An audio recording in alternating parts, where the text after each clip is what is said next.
درود پڑھا تھا اور درود پڑھنے کے ساتھ ہم لوگوں کی نظروں سے آپ غائب ہو چکے تھے. آپ کہاں چھپ گئے تھے کہ ہم لوگ ڈھونڈتے ڈھونڈتے تھک ہار گئے تھے لیکن آپ ملے نہیں تھے. ہم لوگ چھپتے تھے تو آپ فوراً لپک کر اس کے سر پہ ہی ہاتھ رکھ دیتے تھے, آپ اس کی گرفت کر لیتے تھے. لیکن جب آپ چھپے تھے تو ہم میں سے کوئی ڈھونڈ نہیں پایا تھا. پیرانے پیر روشن ضمیر نے کہا کہ مجھے اپنے رب ذوالجلال کی قسم جب تم لوگ چھپتے تھے تو میں تلاش لیتا تھا, لیکن رب کعبہ کی قسم میں تم لوگوں کی نظروں سے نہیں چھپتا تھا بلکہ ایسے جگہ پہ چھپتا تھا جس کو چاند کہتے ہیں. ہم چاند میں جا کر چھپ جاتے تھے, اسے یہ تم لوگ بھول نہیں پاتے. وہ ہے پیرانے پیر روشن ضمیر. آج یورپ اور امریکہ پر اپنی نگاہیں دوڑانے والوں, اسلام کی ماؤں نے ایسے ایسے بچے دنیا میں جنم دیے ہیں جو آنکھ مجولی جا کر چاند پہ کھیلا کرتے تھے. آج ہم سمجھتے ہیں دنیا ترقی پہ آ گئی ہے. آج سے کئی سو برس پہلے ہمارے اسلاف نے آسمان کے چاند پر جا کر آنکھ مجولی کا کھیل کھیلا کرتے تھے. عثمان نے اس خاتون نے پوچھا, بیٹا عبدالقادر میں آپ کی خدمت کرتا تھا, چلو آپ چاند میں چھپ گئے, ہم لوگ تلاش نہیں پائے, کیا اب بھی آپ چاند میں چھپ سکتے ہیں؟ بولیے سبحان اللہ. کیا اب بھی آپ چاند میں چھپ سکتے ہیں؟ تو پیرانے پیر روشن ضمیر نے کہا, اماں جان ارے یہ تو بچپنے کی بات تھی, اب بات بڑی دور پہنچ چکی ہے. کہیے سبحان اللہ. ارے وہ تو بچپنے کی بات تھی کہ میں چاند میں جا کے چھپ جاتا تھا, اب بات بڑی دور پہنچ چکی ہے. میں بچپنے میں چاند میں جا کر چھپتا تھا, اب پیرانے پیر جسے تم غوث اعظم جانتی ہو, اب ہزاروں چاند خود غوث پاک میں چھپے رہتے ہیں. اب ہزاروں چاند غوث پاک میں چھپے رہتے ہیں. یہ ہے غوث پاک کا مقام, یہ ہے غوث پاک کی فضیلت.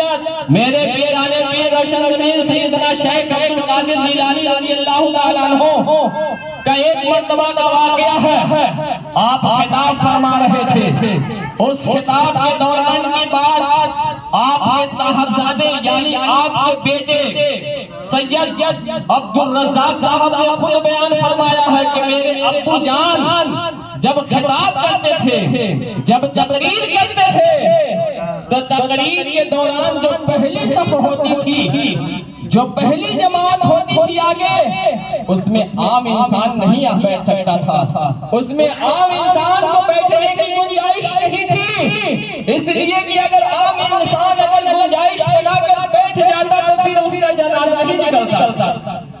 اس لیے عام انسان کو بیٹھنے کی گنجائش نہیں تھی, نہیں کوئی سوچتا تھا, نہیں کوئی آگے بڑھتا تھا. سب کے سب اللہ کے بڑے بڑے ولیوں کو یہ مقام ملا کرتا تھا کہ پیرانے پیر کی جب تقریر ہوتی تھی تو پہلے سب میں اللہ کے بڑے بڑے ولی ہی بیٹھا کرتے تھے, پھر اس کے بعد علماء و مشائخ بیٹھا کرتے تھے, پھر اس کے بعد عوام بیٹھا کرتی تھی. اس طریقے کا بیان ہو رہا تھا.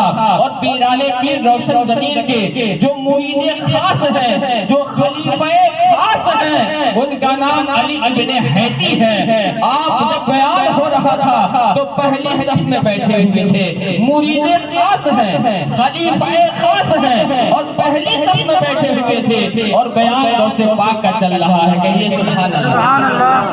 بیان پیرانے پیر فرما رہے ہیں اور سب کے سب اللہ کے ولی بیٹھے ہوئے ہیں, اور علی ابن حیتی بھی بیٹھے ہیں, بیان چل رہا ہے. دیکھا کیا گیا, علی ابن حیتی کی آنکھیں لگنے لگی اور تھوڑی دیر کے بعد وہ زمین پر ایسے ہی لٹک گئے, زمین پر گر پڑے. پیرانے پیر روشن ضمیر نے ممبر سے نیچے اترے اور ان کے سامنے تشریف لائے اور دست بستہ ہاتھ باندھ کر ان کے سامنے کھڑے ہو گئے. اگل بگل سے کسی نے اپنے ہنیوں سے اشارہ کیا, علی ارے تمہارے سامنے دیکھو ہاتھ باندھ کر کون کھڑا ہے, علی آنکھیں تو کھولو. تمہارے سامنے پیرانے پیر روشن ضمیر تشریف لائے ہیں, تمہارے سامنے تمہارے پیر و مرشد تشریف لائے ہیں. علی آنکھیں کھولو, بیدار ہو جاؤ, اٹھ بیٹھو. علی نے آنکھیں کھولی, یعنی علی ابن حیتی نے آنکھیں کھولی. پوچھا گیا کہ تم کیا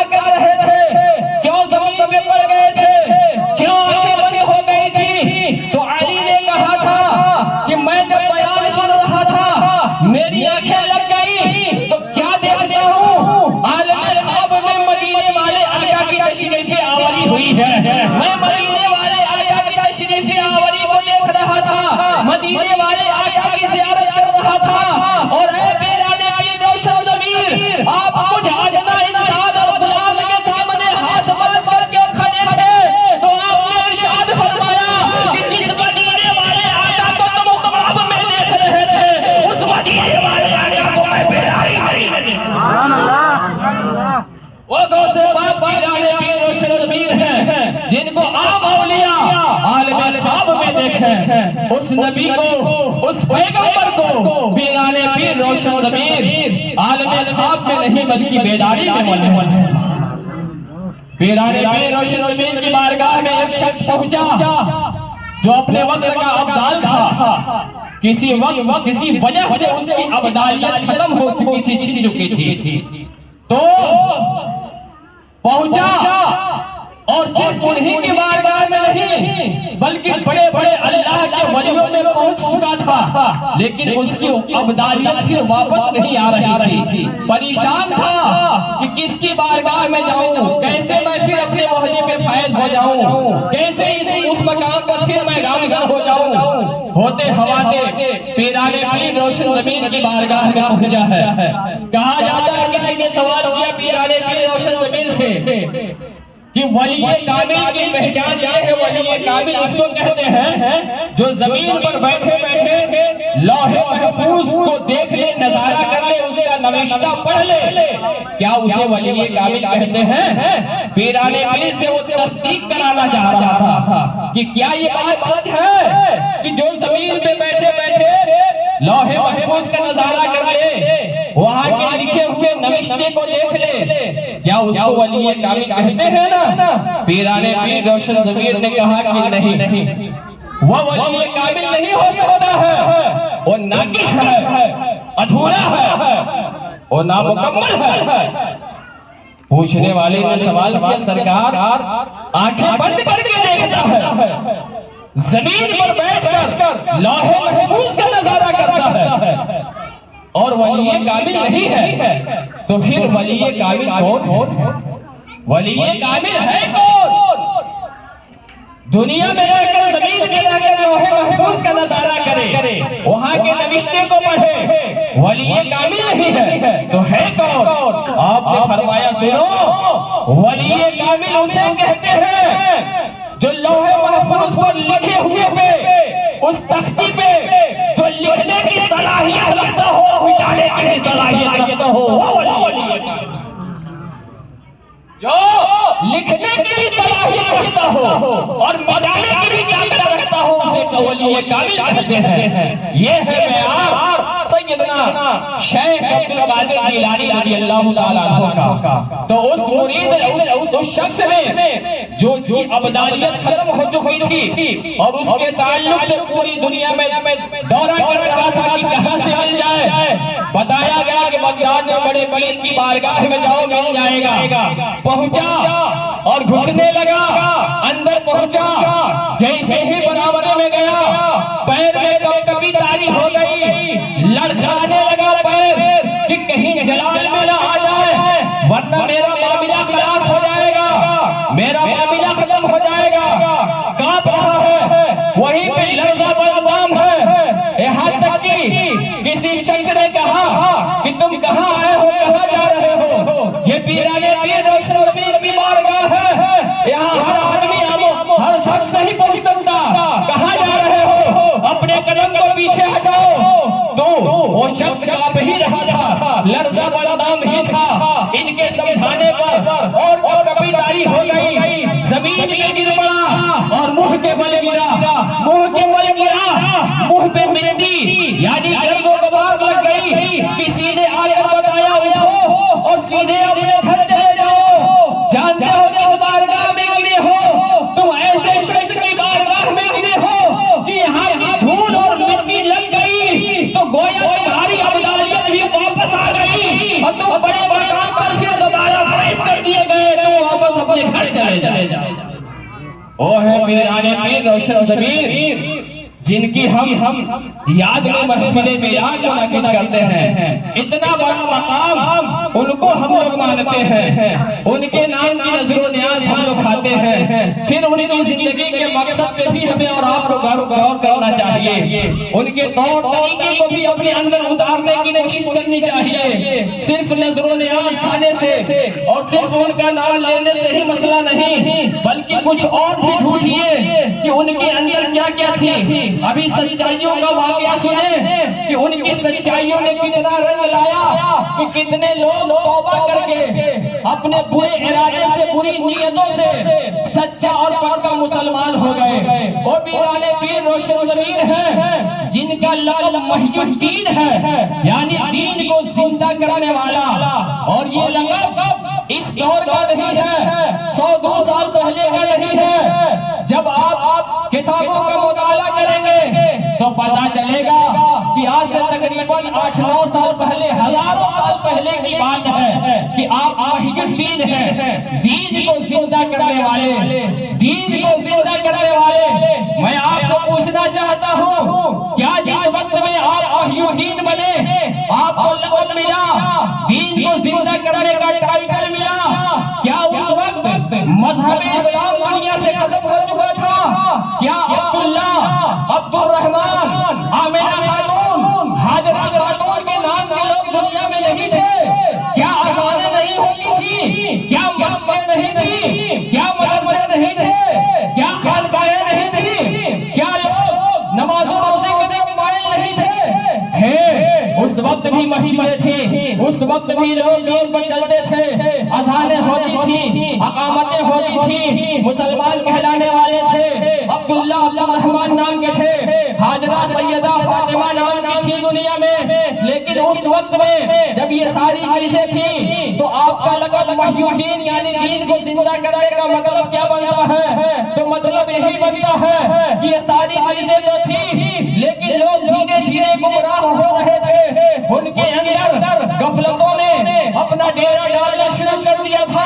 مذہب اسلام سے ان کی چوائس اور ان کی خواہش کمزور ہو رہی تھی. اس وقت میں پیران پیر روشن ضمیر کا لقب محی الدین یعنی دین کو زندہ کرنے والا بنا, انہی کا ہم نام لیوا ہے. ارے یہ تو 9 سال پہلے کی بات ہے, ہزاروں برس پہلے کی بات ہے. آج سے 50 سال پہلے کی تاریخ آپ دیکھ لیں, کتنی اچھائیاں تھی دنیا میں کہ اگر ایک بس میں 2 مرد بیٹھے رہے کسی سیٹ پر, ساری سیٹیں بک ہوں, سارے لوگ بیٹھے ہوں, اور کوئی خاتون اگر بس میں سوار ہو جائے تو مرد جب اس کو دیکھتا تھا تو چاہے کسی کاسٹ کی قوم ہو, ذات پات نہیں پوچھتا تھا, عورت ہے تو اس کے لیے سیٹ خالی کر دی جاتی تھی. یہی خاتونیں ہیں, ان کی جب دکھائی ہوتی تھی تو یہ گھونگھٹ کاٹ کے بیٹھی رہتی تھی. مارے حیا اور شرم کے یہ اپنا گھونگھٹ اپنے ہاتھوں سے نہیں اٹھاتی تھی, دوسرا کوئی ان کا گھونگھٹ اٹھاتا تھا. یہی نوجوان ہیں جو بڑے بوڑھوں کا ادب احترام کرتے تھے, کسی کے سامنے چارپائی پہ بیٹھنا اور ان سے اونچی آواز میں بات کرنا, یہ ساری چیزیں آج سے 50 برس پہلے نہیں تھی تو 900 برس پہلے. آپ خود ہی اندازہ لگائیے کہ کتنا اچھا ماحول ہوگا, کتنا اچھا معاشرہ ہوگا. لیکن آج کے دور میں جب ہر طرف برائیوں کا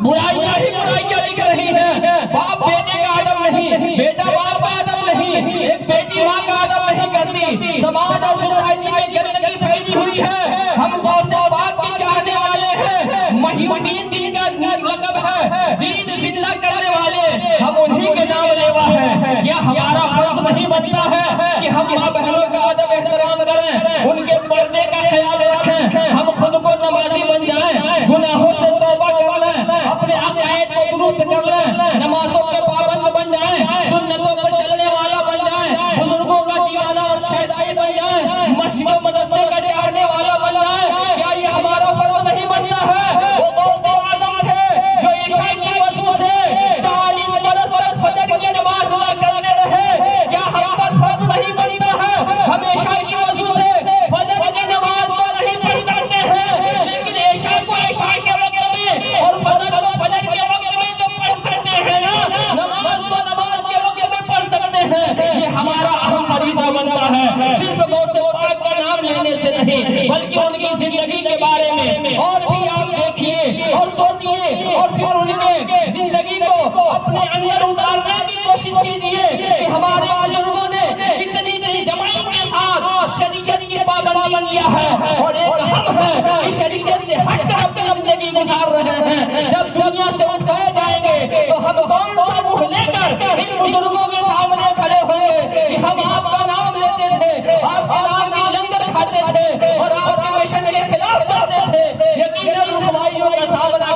رہے گا، اور اگر ان کے مشن کے مطابق زندگی گزارے تو کل ہم مچل کر کہیں گے کہ آپ نے جو طریقہ دنیا میں اختیار کیا تھا اس کو ہم نے بھی اختیار کرنے کی بھرپور کوشش کی تھی۔ ہمیں اللہ تبارک و تعالیٰ سے ہمیں بھی کچھ اس کا صلہ دلوائیے، ہمیں بھی کچھ اس کا فائدہ دلوائیے، ہم کہہ سکتے ہیں، لیکن جب ان کے خلاف چلے رہیں گے تو ہم دنیا میں بھی ٹھکرائیں گے اور آخرت میں بھی ٹھکرائیں گے۔ تو غوث پاک کے دیوانوں اور غوث پاک کے شیدائیوں، غوث پاک کی تاریخیں پڑھیے اور اپنے اندر غوث پاک کی جھلک کو پیدا کرنے کی کوشش کیجئے۔ پڑھیے درود پاک، اللہم صلی علی سیدنا شفیعنا مولانا محمد مبارک وسلم، صلاۃ و سلام علیک یا رسول اللہ صلی اللہ تعالی علیہ وسلم۔ حضرات، وقت بہت مختصر ہے، پیران پیر روشن ضمیر جن کا اتنا بڑا مقام ہے، میں بڑی تیزی کے ساتھ ایک دم شارٹ انداز میں، مختصر سے انداز میں آپ کو بتا دوں کہ حضرت امام احمد ابن حنبل رحمۃ اللہ تعالی علیہ ہیں۔ امام تو چار ہیں، جس میں سے جو نام میں لے رہا ہوں امام احمد ابن حنبل رحمۃ اللہ تعالی علیہ ہیں۔ یہ ایسے اللہ کے ولی بزرگ عالم دین ہو کر دنیا میں گزرے ہیں کہ جب آپ دنیا سے رخصت ہوئے ہیں تو آپ کے جنازے میں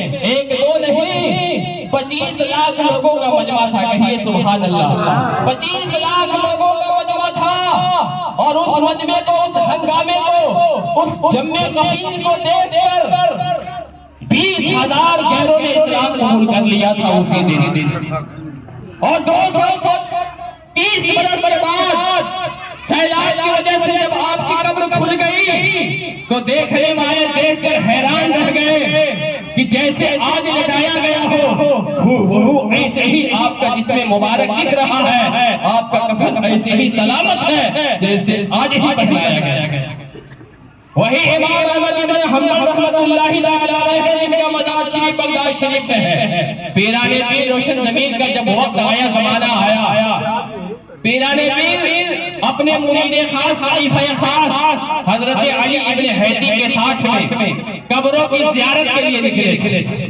ہوتے ہواتے آپ اس قبرستان میں تشریف لے گئے جہاں پر حضرت امام احمد ابن حنبل کی قبر تھی۔